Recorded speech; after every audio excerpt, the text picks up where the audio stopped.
kasih atas kesempatannya. Perkenalkan, nama saya Fernanda Adisti Nindita Putri dengan NIM 20193101193. Baik, terima kasih atas kesempatannya. Perkenalkan, nama saya Arneta Dwi Rama Firanti dengan NIM 2019 310379. Terima kasih atas kesempatannya. Perkenalkan, nama saya Lia Alvenita dengan NIM 2019 310388. Terima kasih atas kesempatannya. Perkenalkan, nama saya Alda Salsabila dengan NIM 2019 310389. Terima kasih atas kesempatannya. Perkenalkan, nama saya Muntiasari Artamevia, NIM 2019 310449.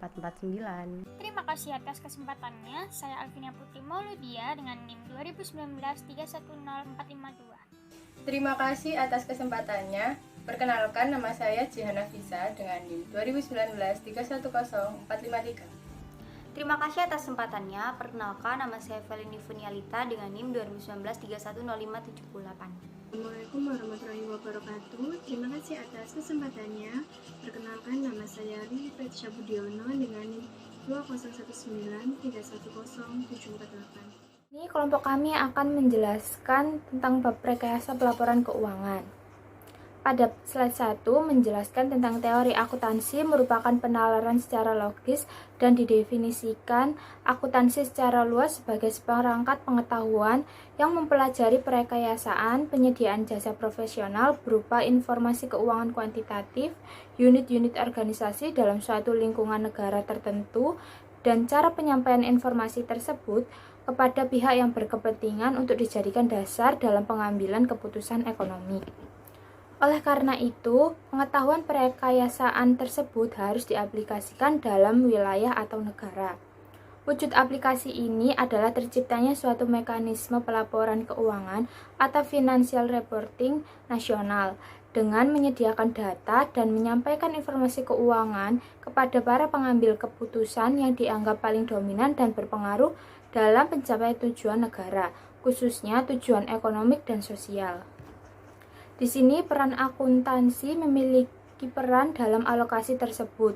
Jika informasi yang dihasilkan sengaja dirancang agar dapat mempengaruhi perilaku para pengambil keputusan ekonomi dominan untuk menuju keefektifan dan efisiensi alokasi sumber daya negara. Perekayasaan akuntansi berkepentingan dengan mempertimbangkan untuk memilih dan mengaplikasikan ideologi, teori, konsep dasar, dan teknologi yang tersedia secara teoritis dan praktis untuk mencapai tujuan ekonomi dan sosial dengan mempertimbangkan faktor sosial, ekonomi, politik, dan budaya negara. Perekayasaan sebagai proses deduktif. Menurut Hendriksen pada tahun 1982, sebagai penalaran deduktif normatif, aspek yang harus dipertimbangkan dalam proses perekayasaan untuk menghasilkan rangka teoritis akuntansi atau theoretical framework for accounting yaitu yang pertama, pernyataan postulat yang menggambarkan karakteristik unit-unit usaha atau entitas pelapor dan lingkungannya. Misalnya, pernyataan tentang sistem ekonomi, iklim usaha, bentuk usaha, dan lain sebagainya. Postulat ini akan menjadi basis dalam menentukan tujuan pelaporan keuangan. Yang kedua, pernyataan tentang tujuan pelaporan keuangan yang diturunkan dari pernyataan postulat. Dalam hal ini, pengambil keputusan ekonomi yang paling berpengaruh biasanya menjadi fokus pelaporan. Yang ketiga, evaluasi mengenai kebutuhan informasi oleh pihak yang dituju atau pemakai dan kemampuan pemakai untuk memahami, menginterpretasi, dan menganalisis informasi yang disajikan. Untuk aspek ini, pemakai biasanya dipertimbangkan sebagai pihak yang mempunyai tingkat kecanggihan tertentu dan bukan pihak awam. Yang keempat, penentuan atau pemilihan tentang apa yang harus direkayasa, berkaitan dengan penentuan objek dan kegiatan finansis, perusahaan, dan lingkungan yang harus dilaporkan, beserta maknanya yang relevan dengan pencapaian tujuan pelaporan keuangan. Selanjutnya yang kelima, evaluasi mengenai pengukuran dan proses penyajian untuk mengomunikasikan informasi tentang perusahaan dan lingkungannya, berkaitan dengan masalah bagaimana kegiatan fisik perusahaan dapat diterjemahkan dalam simbol kuantitatif atau satuan uang yang bermakna. Yang keenam, penentuan dan evaluasi terhadap kendala pengukuran dan deskripsi unit usaha beserta lingkungannya. Hal ini merupakan identifikasi keunggulan kelemahan berbagai alternatif pendefinisian, pengukuran, penilaian, pengakuan, dan pengungkapan informasi dalam statement keuangan. Aspek 1 sampai aspek 6 dipertimbangkan dalam proses perekayasaan pada tingkat nasional atau makro. Selanjutnya aspek yang ketujuh, pengembangan dan penyusunan pernyataan umum atau general prepositions yang dituangkan dalam bentuk suatu dokumen resmi yang menjual pedoman umum dalam menyusun standar akuntansi. Aspek ketujuh merupakan penghubung antara proses pada tingkat makro dan mikro. Selanjutnya yang ke-8, perancang bangunan struktur dan format sistem informasi akuntansi, prosedur, metode, dan teknik untuk menciptakan, menangkap, mengolah, dan menyajikan informasi sesuai dengan standar atau prinsip akuntansi berterima umum. Aspek ini dipertimbangkan dalam proses pelaksanaan hasil rekayasa di tingkat perusahaan atau mikro bila standar akuntansi telah tersusun. Selanjutnya, siapa merekayasa? Proses perekayasaan merupakan upaya tim yang melibatkan berbagai disiplin intelektual dan kekuatan politik, mengingat perekayasaan merupakan proses yang serius dan hasilnya akan berdampak luas dan jangka panjang. Pelaporan keuangan memiliki dampak ekonomi dan sosial karena pelaporan keuangan merupakan sarana dalam pengalokasian sumber daya ekonomi. Karena pentingnya perekayasaan ini, para anggota badan legislatif atau pelaksana yang terlibat dan berkepentingan dalam hal ini harus mempunyai wawasan dan pengetahuan teoritis di bidang masing-masing yang cukup memadai.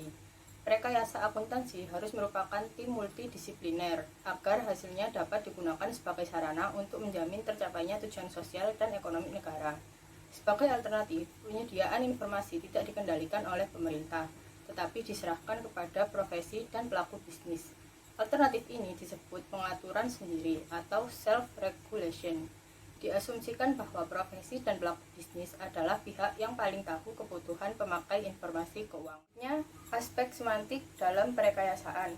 Persoalan yang harus dijawab oleh perekayasa adalah bagaimana suatu kegiatan bisnis perusahaan yang kompleks disimbolkan dalam bentuk laporan keuangan, sehingga pihak yang dituju dapat membayangkan operasi perusahaan dari segi keuangan, tanpa harus menyaksikan secara fisik operasi perusahaan. Proses semantik adalah memilih dan menyimbolkan objek-objek fisik kegiatan perusahaan yang relevan menjadi objek-objek atau elemen-elemen laporan keuangan. Model yang saat ini dikenal secara luas adalah menyimbolkan kegiatan bisnis perusahaan dalam 10 elemen, seperti pada panel B, yang terefleksikan dalam laporan keuangan, yaitu aset, kewajiban, ekuitas, pendapatan, biaya, untung, rugi, investasi pemilik, distribusi ke pemilik, dan laba komprehensif. Elemen-elemen itu belum bermakna dan menjadi informasi sebelum diukur dengan cara tertentu. Agar besar kecilnya elemen dapat dirasakan pengaruhnya, elemen-elemen fisik harus dikuantifikasi ke dalam satuan homogenus agar dapat disajikan dalam bentuk informasi keuangan. Elemen-elemen tersebut direpresentasikan dalam bentuk satuan uang yang menjadi bahan olah dan data dasar akuntansi. Jumlah rupiah sebagai hasil pengukuran ini disebut dengan kos. Bila laporan keuangan disusun dengan cara melekati elemen-elemen laporan dengan kos yang dicatat dalam sistem, maka akan dihasilkan laporan keuangan berbasis kos. Prinsip penilaian seperti ini disebut dengan prinsip cost historis atau historical cost principle. Selanjutnya yaitu ada proses saksama. Untuk mencapai kualitas yang tinggi dan adil, proses perekayasaan harus dilakukan melalui tahap-tahap dan prosedur yang saksama dan teliti. Berikut beberapa proses yang dilaksanakan FSAB dalam menyusun pernyataan resmi. Yang pertama yaitu ada mengevaluasi masalah atau preliminary evaluation. Pada tahap ini, FSAB mengidentifikasi makalah, akuntansi, dan pelaporan. Apabila memenuhi kriteria untuk ditindaklanjuti dalam bentuk standar masalah tersebut, maka dimasukkan dalam agenda persidangan FSAB. Yang kedua yaitu ada mengidentifikasi riset dan analisis. Tugas ini biasanya dilakukan oleh staf teknis FSAB dan satuan satgas yang terdiri atas ahli di luar FSAB yang ditunjuk atau dikomisi oleh FSAB. Yang ketiga yaitu menyusun dan mengidentifikasi memorandum. Pada setiap pihak yang berkepentingan, memorandum ini berisi analisis terinci secara aspek masalah yang telah disidangkan pada tingkat awal. Yang keempat yaitu ada mengadakan pendapat umum, yaitu yang bertujuan untuk membahas masalah yang diungkap dalam memorandum diskusi. Yang kelima ada menganalisis dan mempertimbangkan tanggapan publik atas memorandum diskusi. Yang keenam menerbitkan draft awal standar yang telah ditentukan, yang dikenal dengan nama Exposure Draft atau ED. Yang ketujuh menganalisis dan mempertimbangkan tanggapan tertulis terhadap ED. Yang kedelapan menentukan apakah jadi menerbitkan suatu statement atau tidak. Dan yang terakhir, yang kesembilan yaitu ada menerbitkan statement. Yang selanjutnya yaitu ada konsep informasi akuntansi. Salah satu kunci penting dalam definisi akuntansi yaitu informasi keuangan. Sederetan angka belum tentu merupakan informasi, tetapi tetap hanya sekedar data. Nilai informasi adalah kemampuan informasi untuk meningkatkan pengetahuan dan keyakinan pemakai dalam pengambilan keputusan. Sistem yang termuat dalam seperangkat statement keuangan sebenarnya tidak mempunyai makna kalau tiap elemen diinterpretasi sebagai objek yang berdiri sendiri. Selanjutnya akan dijelaskan. Rangka konseptual. Dalam perekayasaan akuntansi, jawaban atas pertanyaan perekayasaan akan menjadi konsep-konsep terpilih yang dituangkan dalam dokumen resmi yang di Amerika disebut sebagai rangka konseptual. Apabila tidak ada rangka konseptual, dapat mengakibatkan penyusunan standar akuntansi diperalat oleh pihak tertentu untuk menghasilkan standar yang menguntungkan bagi pihak tersebut. Dengan kata lain, rangka konseptual melindungi profesi akuntansi dari politisasi untuk kepentingan pihak yang tidak semestinya sehingga kepentingan umum dikorbankan. Sebagai suatu kesatuan, konsep-konsep koheren yang menetapkan sifat dan fungsi pelaporan keuangan pada KAM 1990 menguraikan manfaat-manfaat rangka konseptual sebagai berikut. Yang pertama, memberi pengarahan atau pedoman kepada badan yang bertanggung jawab dalam penyusunan atau penetapan standar akuntansi. Yang kedua, menjadi acuan dalam memecahkan masalah-masalah akuntansi yang dijumpai dalam praktik yang perlakuannya belum diatur dalam standar atau pedoman spesifik. Dan yang ketiga, menentukan batas-batas pertimbangannya dalam penyusunan statement keuangan. Yang keempat, meningkatkan pemahaman pemakai statement keuangan dan meningkatkan keyakinan terhadap statement keuangan. Dan yang terakhir, meningkatkan keterbandingan statement keuangan antar perusahaan. Fundasi dan penalaran-penalaran yang melekat pada rangka konseptual itulah yang sebenarnya membentuk teori akuntansi sebagai penalaran logis. Penalaran ini dapat digunakan untuk mengevaluasi standar dan praktik yang berjalan dan mengembangkan standar dan praktik di masa datang. Model. Salah satu model yang banyak dikenal saat ini adalah rangka konseptual yang dikembangkan oleh FASB yang memuat 4 konsep penting, yaitu yang pertama tujuan pelaporan keuangan, yang kedua kriteria kualitas informasi, yang ketiga elemen-elemen statement keuangan, dan yang terakhir pengukuran dan pengakuan. 4 komponen tersebut membentuk satu kesatuan yang saling berkaitan. FASB menuangkan 4 komponen tersebut dalam beberapa dokumen resmi berupa pernyataan dari SFAC atau Statement of Financial Accounting Concept. Komponen A dituangkan dalam bentuk SFAC nomor 1 dan 4. Tujuannya untuk organisasi non-bisnis di mana rangka konseptual memberi isyarat bahwa FASB bermaksud merancang rangka konseptual yang luas mencakupi operasi kedua jenis organisasi tersebut. Komponen B dituangkan dalam SFAC nomor 2 dan komponen C dituangkan dalam SFAC nomor 3 yang telah diganti dengan SFAC nomor 6 karena SFAC nomor 3 belum mencakup elemen-elemen statement keuangan untuk organisasi-organisasi non-bisnis tetapi hanya untuk mencakup elemen-elemen untuk entitas bisnis saja. Lalu yang terakhir ada komponen D yang dicakup dalam SFAC nomor 5 dan 7. Rangka konseptual versi IASC atau International Accounting Standard Committee disebut Framework for the Preparation and Presentation of Financial Statement dan diterjemahkan oleh IAI sebagai kerangka dasar penyusunan dan penyajian laporan keuangan, mempunyai komponen konsep yang mirip dengan komponen konsep versi FASB, yaitu yang pertama, the objective of financial statement, lalu underlying assumption, qualitative characteristic of financial statement, the elements of financial statements, recognition of the elements of financial statement, measurement of the elements of financial statement, concept of maintenance, and determination of profit. Untuk komponen tujuan, IASC menyebutnya sebagai tujuan statement keuangan, bukan tujuan pelaporan keuangan. Sebagaimana FASB menyebutkan, meskipun IASC menegaskan bahwa statement keuangan merupakan bagian dari proses pelaporan keuangan. Apabila memperhatikan faktor lingkungan, rangka konseptual versi FASB lebih menggambarkan suatu hasil proses perekayasaan yang merupakan konsekuensi dari pengertian akuntansi sebagai teknologi. Oleh karena itu, rangka konseptual versi FASB sebenarnya lebih cocok untuk dijadikan suatu model perekayasaan dalam pengembangan rangka konseptual untuk suatu negara. Terima kasih atas kesempatannya. Di sini saya akan melanjutkan presentasi dari rekan saya. Selanjutnya ada aspek kependidikan. FASB ini memasukkan deskripsi, argumen, dan penalaran yang cukup rinci dalam setiap uraian konsepnya agar rangka konseptual ini bisa mengandung aspek kependidikan kepada pemakainya. Aspek kependidikan ini telah disampaikan sebelumnya dalam manfaat rangka konseptual, yaitu meningkatkan pemahaman informasi, konten, dan karakteristik yang diberikan oleh akuntansi dan pelaporan keuangan. Dengan ini, penalaran dan argumen yang terdapat di setiap penjelasan konsep-konsep dalam rangka konseptual versi FASB ini membentuk sebuah pengetahuan guna untuk bisa memahami lebih baik mengapa konsep tertentu bisa dipilih bukan yang lain dan apa implikasinya.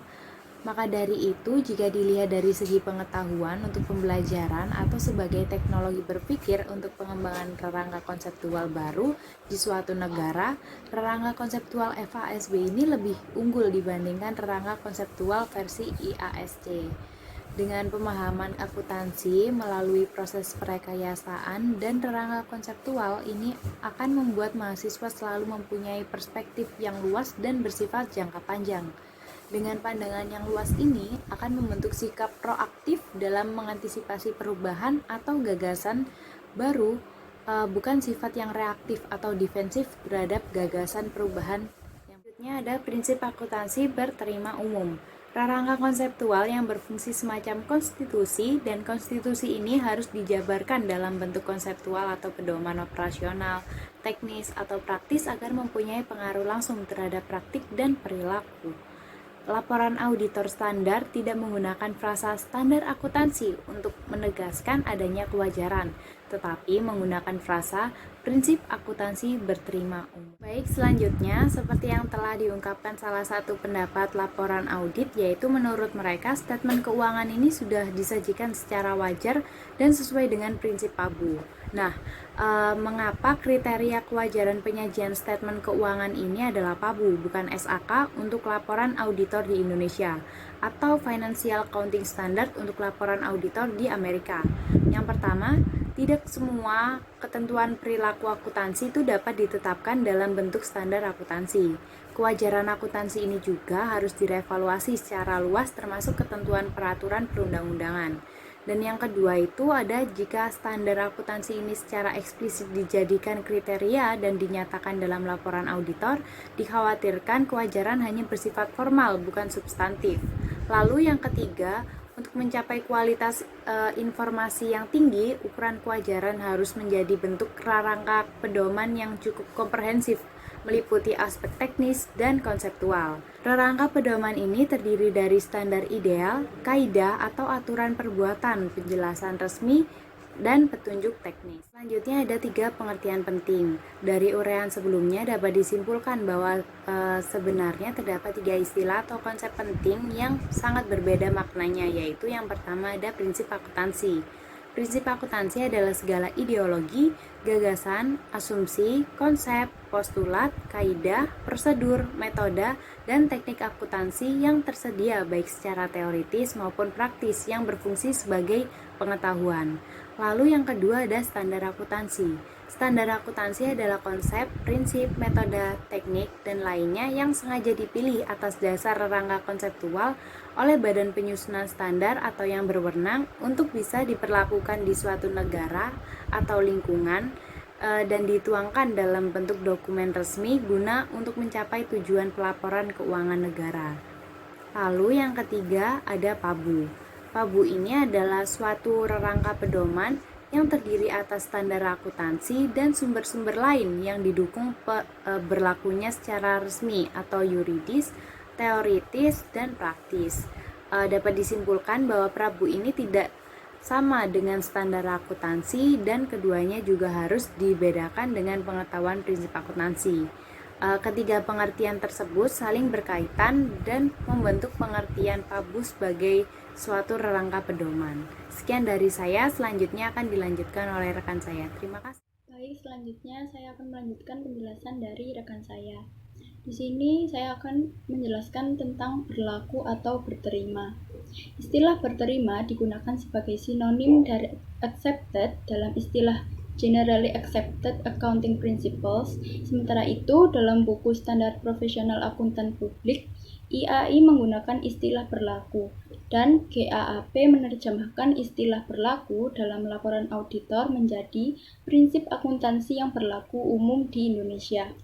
Banyak terjadi penyimpangan makna berlaku ini dalam istilah yang berlaku umum di Indonesia, tetapi dapat disimpulkan pemaknaan yang paling tepat untuk GAAP adalah prinsip akuntansi berterima umum atau yang biasa kita sebut sebagai PABU. Selanjutnya ada isi PABU sebagai rangka pedoman. Kriteria kewajaran penyajian informasi dalam bentuk statement keuangan adalah suatu rangka pedoman dan bukan semata-mata standar akuntansi. Rangka pedoman ini berisi komponen-komponen yang tersusun secara hierarkis, baik atas dasar tingkat konseptualitas maupun autoritas. Yang pertama ada PABU versi APB. APB sebenarnya telah meletakkan dasar-dasar penting penyusunan dokumen yang sekarang dikenal dengan rangka konseptual atau biasa disebut Basic Concept and Accounting Principles Underlying Financial Statements of Business Enterprises. GAAP versi APB merupakan sarana untuk menjabarkan atau mengoperasionalkan konsep-konsep di atasnya agar secara langsung mempengaruhi bentuk, isi, dan jenis statement keuangan. Dengan kata lain, GAAP versi APB ini merupakan pedoman operasional dalam praktik akuntansi. Prinsip dasar berisi prinsip tentang pengukuran dan pengakuan suatu elemen statement keuangan atau objek pelaporan lainnya. Prinsip operasi umum merupakan penjabaran lebih lanjut penerapan prinsip dasar untuk elemen atau pos-pos statement keuangan. Mendeskripsikan tentang perlakuan akuntansi untuk setiap pos-pos laporan keuangan. Prinsip terinci berisi pedoman teknis untuk menjalankan prinsip dasar dan prinsip operasi umum. Pedoman ini berisi teknik dan prosedur untuk mencatat, mengklasifikasi, meringkas, dan menyajikan transaksi finansial secara spesifik untuk suatu perusahaan. Terima kasih, selanjutnya akan dilanjutkan oleh rekan saya. Selanjutnya tentang PABU versi Rubin. PABU bukan merupakan satu buku atau dokumen, tetapi lebih merupakan rangka pedoman yang terdiri atas berbagai sumber dengan berbagai tingkat keautoritatifan yang membentuk suatu hierarki. Stephen Rubin menganalogikan hierarki dengan suatu bentuk bangunan rumah, yaitu The House of GAAP. Hierarki dilukiskan sebagai lantai rumah bertingkat dengan fundasi berupa landasan konseptual. Tiap lantai menggambarkan tingkat keautoritatifan dengan lantai paling bawah PZRST floor berisi sumber yang paling autoritatif. Sehingga makin ke atas suatu sumber, makin berkurang tingkat keautoritatifannya. Selanjutnya tentang PABU versi SAS nomor 69. Kerangka pedoman PABU versi Rubin hanya untuk entitas non-kepemerintahan sebagaimana tertuang dalam SAS nomor 43. SAS nomor 43 memisahkan sumber-sumber prinsip yang berlaku bagi entitas non-kepemerintahan pada Financial Accounting Foundation FAF, yaitu badan yang membawakan FASB dan GASB, meminta untuk mengubah hierarki GAAP sebagai FASB dan GASB. Masing-masing mempunyai tanggung jawab utama dalam penyusunan standar untuk entitas yang berada di bawah jurisdiksi. Suatu entitas yang berada di bawah jurisdiksi GASB tidak harus mengubah prinsip pelaporannya sebagai akibat dari standar yang dikeluarkan oleh badan yang lain FASB. Demikian sebaliknya. Tuntutan ini melahirkan SAS nomor 69 pengganti SAS nomor 43 yang mendeskripsikan GAAP sebagai dua hierarki paralel, satu untuk entitas non-kepemerintahan dan yang lain untuk entitas kepemerintahan. Tentang PABU versi SPAP, Standar Profesional Akuntan Publik SPAP, disusun dari American Institute of Certified Public Accountants (ICPA), Codification of Statement on Auditing Standards (SAS), dan International Federation of Accountants (IFA). Pedoman PABU hanya dibatasi untuk entitas non-kepemerintahan sehingga ukuran kewajaran penyajian statement keuangan untuk entitas kepemerintahan belum jelas. Dapat dilihat pada gambar, pedoman tingkat 1 telah dilayani oleh IAI dalam bentuk pengumuman resmi berupa pernyataan standar akuntansi keuangan PSAK dan interpretasi standar akuntansi keuangan ISAK yang dalam standar akuntansi keuangan. Adapun pedoman tingkat 2 dan 3, buletin teknis, buletin ini dapat berisi petunjuk teknis yang diberikan oleh penyusun standar atau badan autoritatif lainnya untuk tujuan menjawab pernyataan dari praktisi atau tujuan memberi contoh pelaksanaan teknis yang dianggap bermanfaat. Selanjutnya, peraturan pemerintah. Banyak peraturan pemerintah yang mempengaruhi atau harus dijalankan kaitannya dengan penyusunan laporan keuangan dan penyampaian informasi suatu industri tertentu. Misal, peraturan pemerintah mengenai BUMN, asuransi, dan perbankan. Selanjutnya, pedoman atau praktik akuntansi industri. Pedoman tersebut berlaku untuk umum dalam industri dan sudah dikenal secara luas, maka sumber ini jelas bagian dari kerangka kerja PABU, misal pedoman akuntansi untuk industri pabrik gula. Simpulan riset akuntansi, temuan para ahli mengenai perlakuan akuntansi yang dianggap baik dan informatif dapat dijadikan basis untuk mengungkapkan informasi keuangan dan dapat dijadikan basis untuk menentukan kelayakan perlakuan akuntansi tertentu yang kejadiannya sangat khusus. Praktik akuntansi yang sehat, praktik konvensi dan kebiasaan akuntansi atau pelaporan yang dianggap baik dan sehat dapat dijadikan acuan untuk menentukan kelayakan perlakuan akuntansi. Selanjutnya, sumber lain, kejadian yang sangat khusus atau masih baru dalam dunia akuntansi, misal off balance sheet financing yang perlakuannya tidak dapat dicari dalam berbagai sumber sebelumnya. Akuntansi dapat mendasarkan pada prinsip akuntansi, metode dan teknik yang dibahas dalam buku teks atau yang disarankan para ahli dalam artikel ilmiah atau akademik. Di sini saya akan menjelaskan tentang pedoman tentang apa. Sebagai rangka pedoman, PABU menetapkan pedoman untuk memperlakukan suatu objek yang perlu dilaporkan menyangkut hal-hal berikut ini, yaitu ada 3. Yang pertama, definisi. PABU memberikan batasan atau definisi atau definition untuk berbagai elemen, pos, atau objek statement keuangan atau istilah lainnya, yaitu dalam pelaporan keuangan untuk menghindari kesalahan klasifikasi oleh penyusun dan kesalahan interpretasi oleh pemakai. Batasan ini diperlukan karena laporan keuangan banyak menggunakan istilah atau nama yang digunakan sehari-hari yang sudah terlanjur mempunyai arti umum. Nah, hal ini biasanya menyebabkan kesalahpahaman dari pihak pemakai, karena pemakai cenderung mengartikan istilah dengan pengertian umum yang seringkali berbeda dari apa yang dimaksudkan dalam laporan keuangan tersebut. Adanya pendefinisian elemen, pos atau istilah diharapkan penggunaan laporan dapat mengartikan simbol-simbol tersebut sesuai dengan pengertian yang didefinisikan dalam standar akuntansi keuangan. Yang kedua, pengukuran atau penilaian. Pengukuran atau measurement merupakan penentuan jumlah rupiah yang harus dilekatkan pada suatu objek yang berkaitan dengan suatu transaksi keuangan.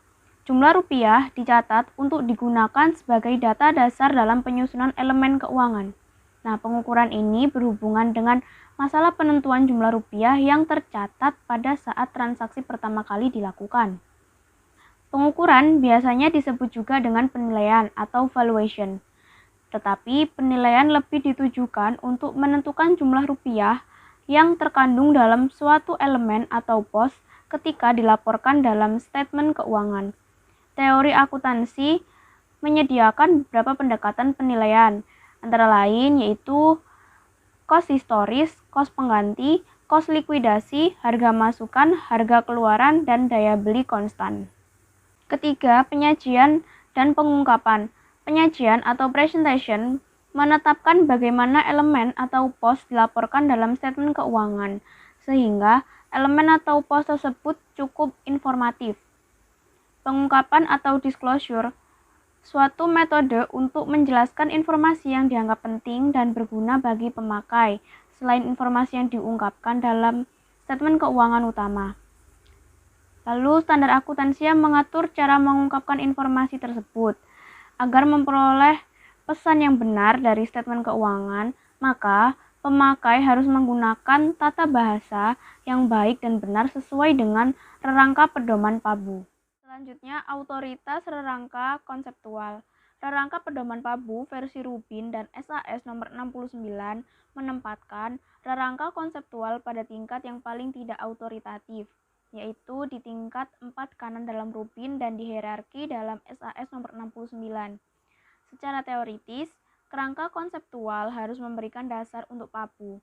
Ada beberapa jenis standar yang sama-sama berlaku, karena penerbitan pedoman ke badan sebelumnya tetap berlaku sebelum adanya standar atau pernyataan resmi untuk menggantikan penerbitan badan sebelumnya. Nah, hal tersebut menyebabkan inkonsistensi dan konflik antar standar karena kurangnya dasar konseptual untuk menyesuaikan standar. Jadi, secara teoritis, rerangka konseptual seharusnya merupakan landasan dari kerangka kebijakan PABU dan harus direkayasa dahulu sebelum standar. Nah, konflik terjadi ketika standar sudah berkembang tanpa rerangka atau landasan konseptual yang paling autoritatif. Dalam keadaan tidak ada petunjuk yang spesifik dalam bentuk standar, maka akuntan publik dapat menginterpretasi secara profesional rerangka konseptual untuk mendapatkan dasar yang layak untuk memperlakukan suatu kejadian atau pos. Selanjutnya akan dilanjutkan oleh rekan saya. Baik, selanjutnya saya akan menjelaskan tentang struktur akuntansi. Jadi di sini terdapat struktur akuntansi prekayasaan dan praktik. Sarana-sarana yang membentuk struktur akuntansi meliputi peraturan pemerintah, standar akuntansi, laporan keuangan, dan konvensi pelaporan. Struktur tersebut dapat dipandang menggambarkan pengertian pelaporan keuangan sebagai mekanisme tentang bagaimana pihak-pihak dan sarana-sarana pelaporan bekerja dan saling berinteraksi sehingga dihasilkan informasi keuangan yang diwujudkan dalam bentuk statement keuangan, termasuk fungsi auditor untuk menentukan kewajaran statement keuangan. Proses dan kegiatan yang ada pada struktur di atas prinsip akuntansi berterima umum atau PABU merupakan proses dan kegiatan prekayasaan yang melibatkan pengetahuan teori akuntansi sebagai penalaran logis. Rerangka konseptual harus terbuka untuk dievaluasi dan diperbaiki sesuai dengan perkembangan ekonomi dan bisnis. Kegiatan-kegiatan di bawah prinsip akuntansi berterima umum atau PABU melukiskan praktik akuntansi termasuk fungsi auditor dalam sistem pelaporan keuangan dengan standar pengauditan berterima umum atau STA-PBU sebagai rerangka pedoman pelaksanaan audit. Jadi, proses dan kegiatan di bawah PABU merupakan praktik pelaksanaan hasil perekayasaan di tingkat perusahaan. Selanjutnya ada bidang studi. Struktur akuntansi perekayasaan dan praktik pada gambar dapat menjadi basis untuk mengenali mata kuliah apa saja yang harus ditawarkan dalam program studi akuntansi serta kompetensi apa yang harus dicapai oleh tiap mata kuliah. Struktur tersebut dapat dijadikan rangka untuk menyusun kurikulum inti program studi akuntansi. Misalnya, kompetensi dan materi yang memampukan peserta didik untuk merekayasa dapat diracik dalam bentuk mata kuliah teori akuntansi atau perekayasaan pelaporan keuangan. Bila kesatuan usaha diarahkan untuk entitas kepemerintahan, struktur tersebut dapat dijadikan basis untuk mendeskripsikan lingkup akuntansi kepemerintahan. Selanjutnya ada bidang profesi. Bila dipandang dari profesi atau pekerjaan yang ditawarkan oleh akuntansi, struktur akuntansi perekayasaan dan praktik juga dapat menggambarkan kesempatan karir bagi mereka yang menguasai seperangkat pengetahuan akuntansi. Orang dapat terjun ke bidang pemerintahan untuk menjadi perekayasa akuntansi dengan menjadi anggota legislatif atau DPR, penyusun standar, badan pemeriksa keuangan, badan pengawas keuangan pemerintah, atau pembina pasar modal. Orang juga dapat masuk ke sektor swasta untuk menjadi akuntan perusahaan, controller, akuntan kos, atau anggota komite anggaran. Struktur tersebut juga menunjukkan bahwa orang dapat terjun ke layanan publik dengan menjadi akuntan publik, konsultan manajemen, dan penyusun sistem informasi akuntansi dan manajemennya, yaitu fungsi auditor independen. Hal penting yang dapat digambarkan oleh struktur akuntansi adalah fungsi auditor independen dalam pelaporan keuangan. Karena pihak pemakai biasanya terpisah dengan pihak manajemen secara administratif maupun secara operasional.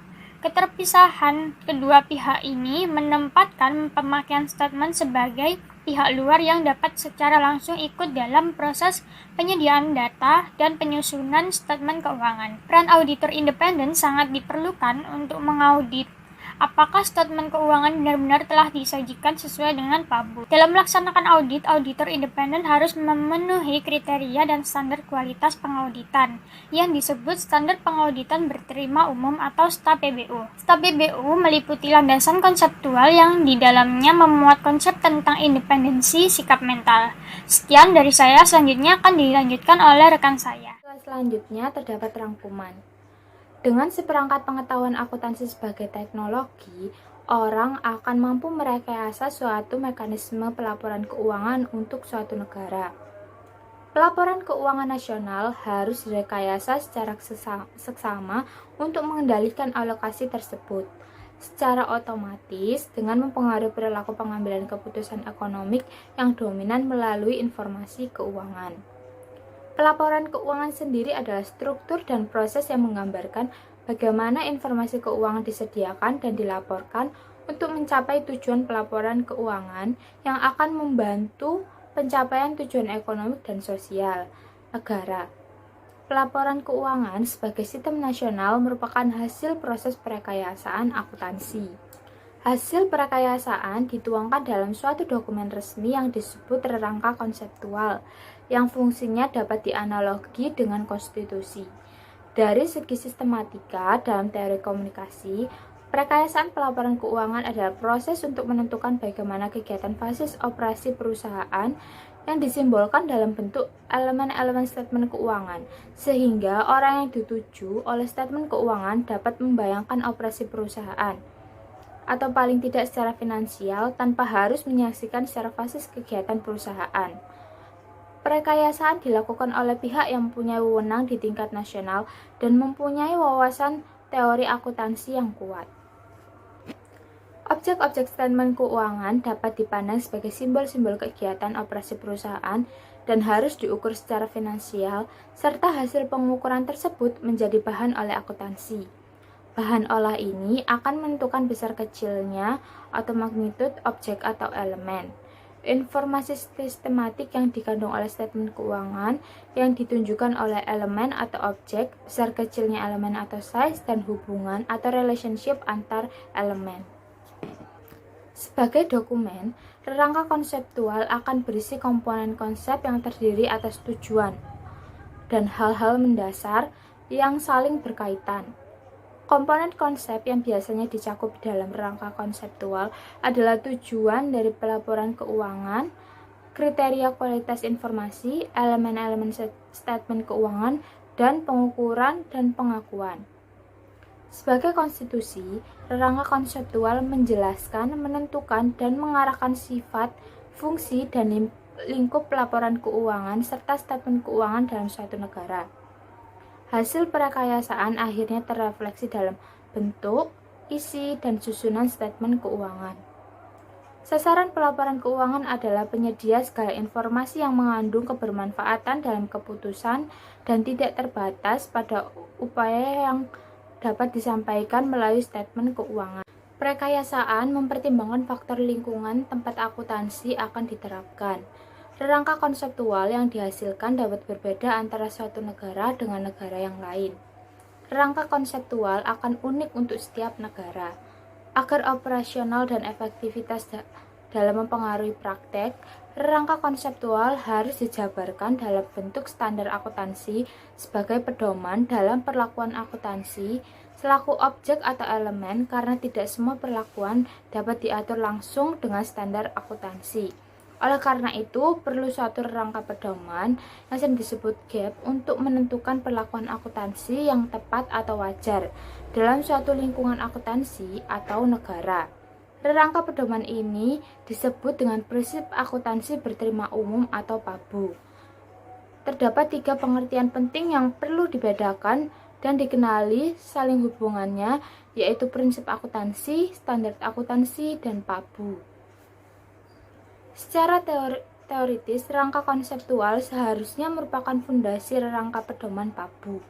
Beberapa versi PABU menetapkan rangka konseptual pada tingkat yang kurang autoritatif. Tujuannya adalah agar akuntan publik tidak begitu saja mengganti standar akuntansi yang tidak sesuai dengan rangka konseptual.